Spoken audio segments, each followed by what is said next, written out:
Hi, my name is Stacy and welcome to my YouTube channel, Surviving and Thriving. This YouTube channel is dedicated to those who are either in a toxic relationship, have gotten out of a toxic relationship, who are trying to heal and live their best life.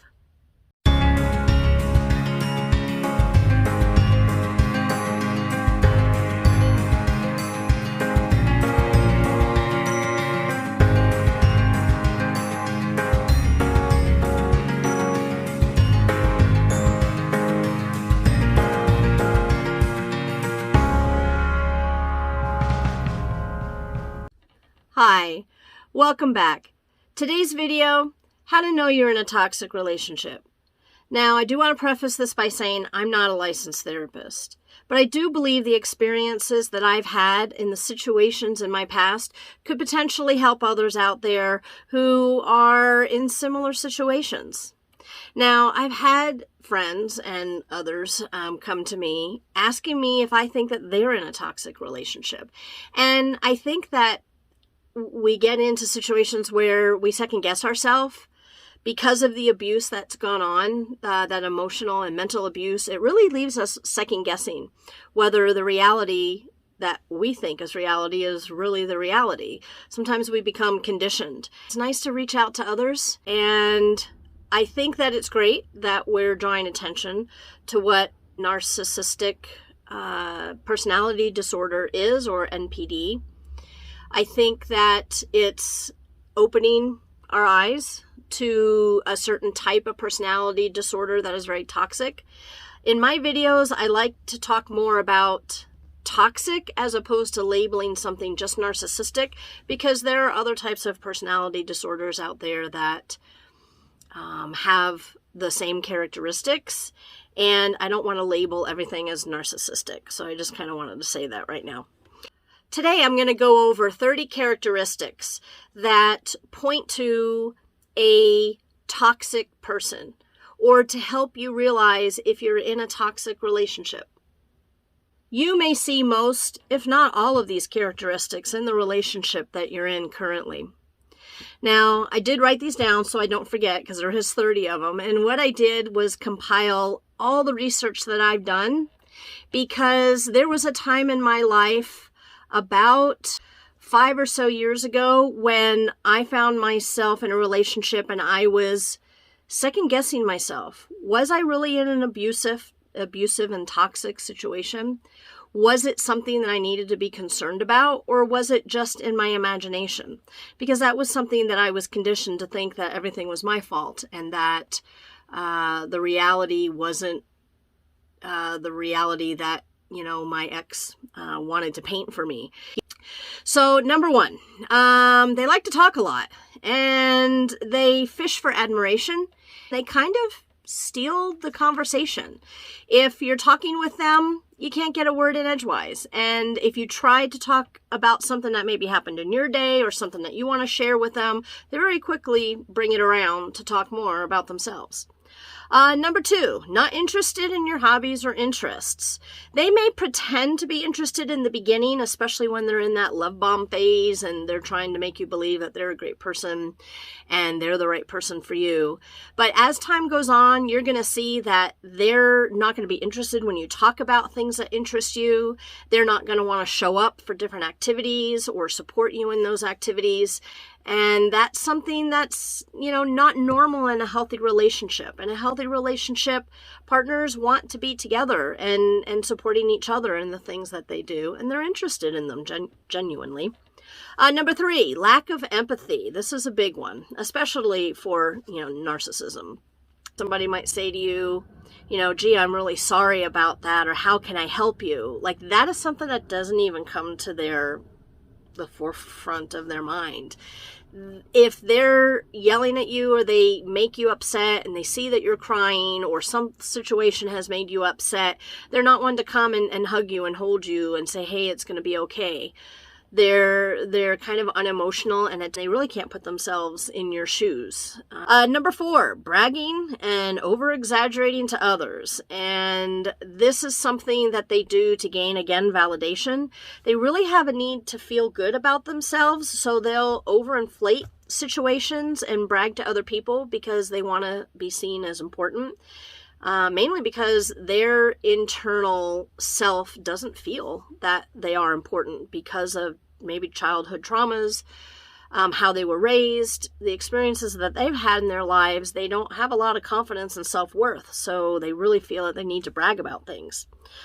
This leads to number 5, pretending that there's something that they aren't. Really about the same, but they really go out of their way to paint a picture to others about their life and what they have and what clothes and, you know, fancy cars they have, because they really want to portray to others that they're better and they're worthwhile.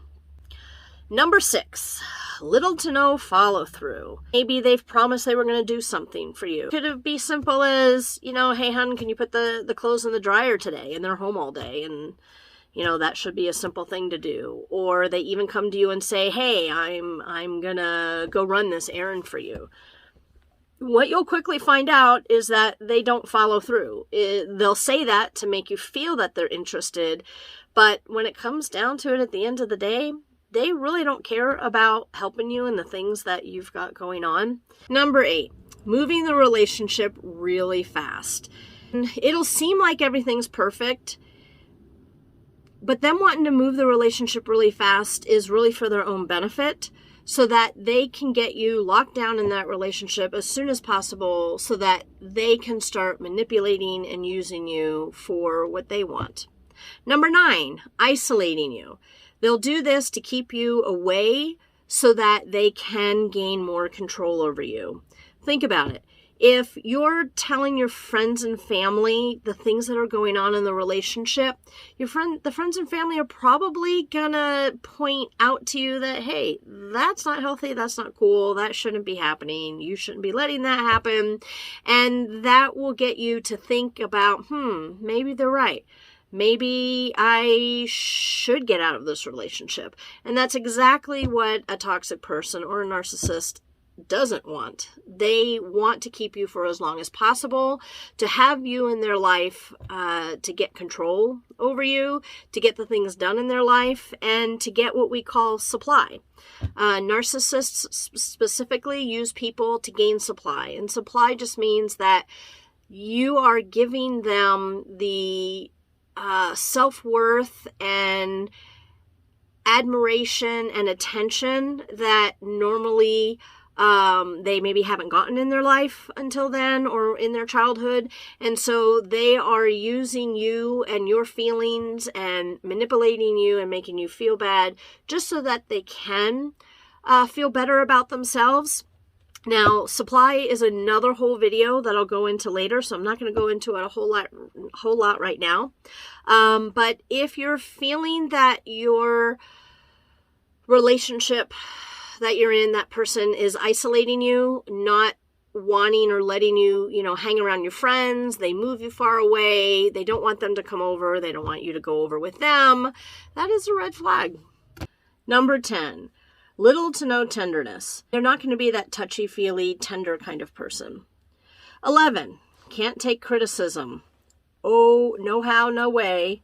If you try to bring something up, doesn't matter how nice you try, they will take it extremely personally, very badly, and usually flip the conversation to turn around to be critical of you. They don't like to admit their mistakes, and often they'll blame others. Number 12, communication is often a one-way street. If you're communicating with them, they're usually the ones doing all the talking. Like we said earlier in the video, they're not going to let you really get a word in edgewise. And if you try to talk, they will totally turn the conversation around so that it's them talking really at you. 13, belittling you. This is a big one. They do this to make you feel that you're not living up to expectations, that you're not normal, that you're not right in the head, that you're weak somehow compared to them. And this is how they make themselves feel better. 14, projection. They will project onto you what they are doing themselves. I had my ex accuse me of cheating on him, and I was absolutely flabbergasted. I'm like, what are you talking about? I'm not cheating on you. Come to find out that he was the one that was cheating on me.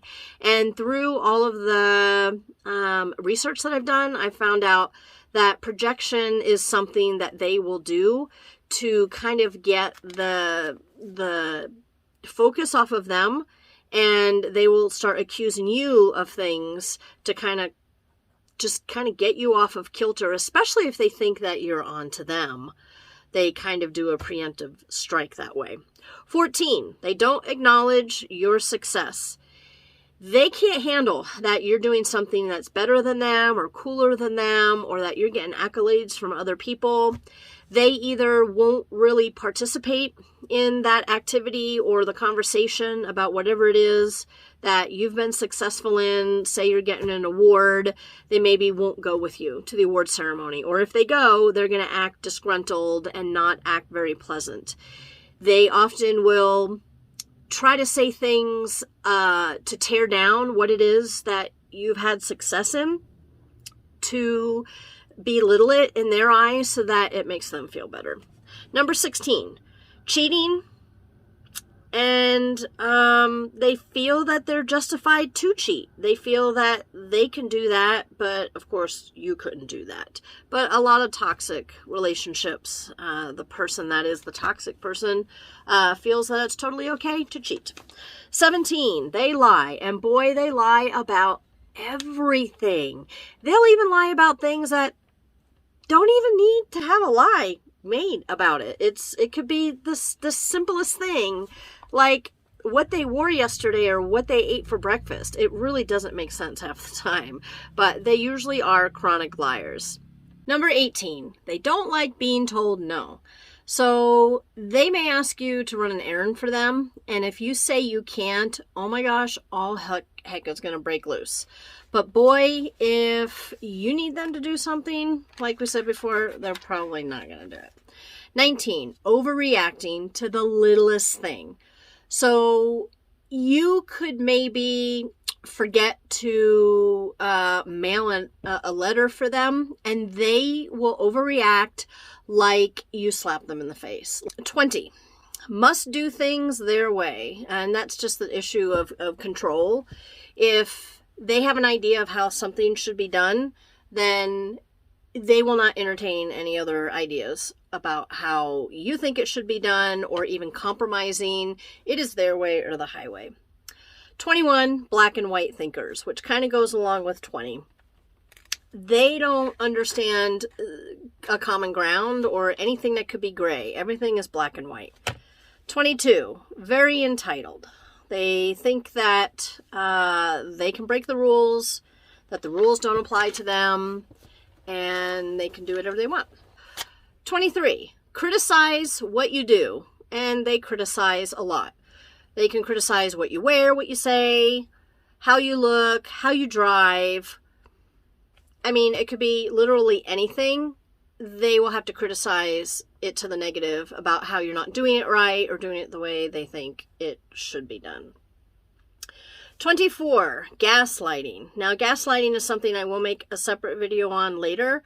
Gaslighting is when somebody, if you've never heard of it, is when somebody will try to alter your perception of reality. They will deny certain things are happening to kind of make you feel like you're going a little crazy. And that is something that narcissists specifically will do a lot of. But they will make you feel that you can't trust your own memory and your own feelings and your own gut instinct on how certain things played out. It does make you doubt your reality. It really, gaslighting is extremely damaging. They want you to believe certain things, so they will say certain things didn't happen so that you doubt yourself and you believe their version of reality. 25, manipulate you to get what they want. And, you know, this is for all toxic types of personalities. You know, they manipulate. The name of the game is getting you to do what they want and what would benefit them. 26, put on a show. They could be pretty phony, And like we talked earlier about pretending to be what they're not, but they'll act nice in front of others and totally snowball others. You know, you may be out, your friends and family may think that they're the greatest thing since sliced bread. And they will think they're charming and fun and good-natured. But behind closed doors when they get you home, nothing like that. They will treat you completely different. 27, they'll exploit others to get what they want. And the thing is, without guilt. They will manipulate and exploit others, and they will actually boast about how they were able to do it and how stupid the person was that they won one over on them. And they will have no guilt or shame for doing that for them. 28, unable to have introspection. So if you try to bring something up to them about their behavior, they're totally unable to inwardly think about themselves and their behaviorisms and mannerisms and how they treat others and how that affects others. I think that goes along with not being empathetic, but they also cannot look at themselves as they've done anything wrong, because that is so hard for them to deal with that they won't even go there. They won't even look at themselves as to blame for anything, or that they can improve or do anything better in the future. 29, not respect your boundaries. That could be emotional or physical boundaries. Yeah, they're just not. They're just not, because your boundaries mean nothing to them. It's like, how dare you have boundaries? I can say and do whatever I want, and you just have to take it. 30, threatening you. If you say, well, if you treat me like that again, I'm going to leave you, they may say something like, well, you better know exactly what you're doing, because if you do that, you can't come back. I'm not going to take you back. Or you better shape up, or, you know, you better be home by a certain time, or you better be really careful and really certain that that's what you want to do, because if you do that, this is going to happen, or I won't do this for you. So threatening in that kind of manner. So those are the 30 things. It is very traumatizing. It's very hard to get over the damage that is done. I am here to tell you that you can get over it. You may have to be in therapy for a while. You may have to figure out ways to cope and regain your self-worth and your self-confidence, but you can do it. You can do it. It takes time. It takes time to get over that. The longer you're in a toxic relationship, I think the harder and the longer it takes to get over that. Part of my healing is actually doing this YouTube channel so that I can show others that, you know, I've been in that same place, and I got myself out, and I have a better life because of it. Was it easy? Hell no. But here I am. And if I can do it, I know you guys can do it. If your partner has most of these things or all of these types of characteristics, I'm here to tell you, wake up. You are not in a healthy relationship. And you do have the right to be in a healthy relationship and to be treated better. Now, leaving, that's going to be up to you. And I'm going to do another video on that. I think it'll be my next video I do. Will be about, how do I know it's time to actually end the relationship and move on? Because that's the information I have for now. I hope that you got something out of it. Comment below if you have anything you'd like to share about, you know, these 30 characteristics. Do you see those in relationships that you have? You know, put some comments below, like and subscribe, and I'll see you at the next video.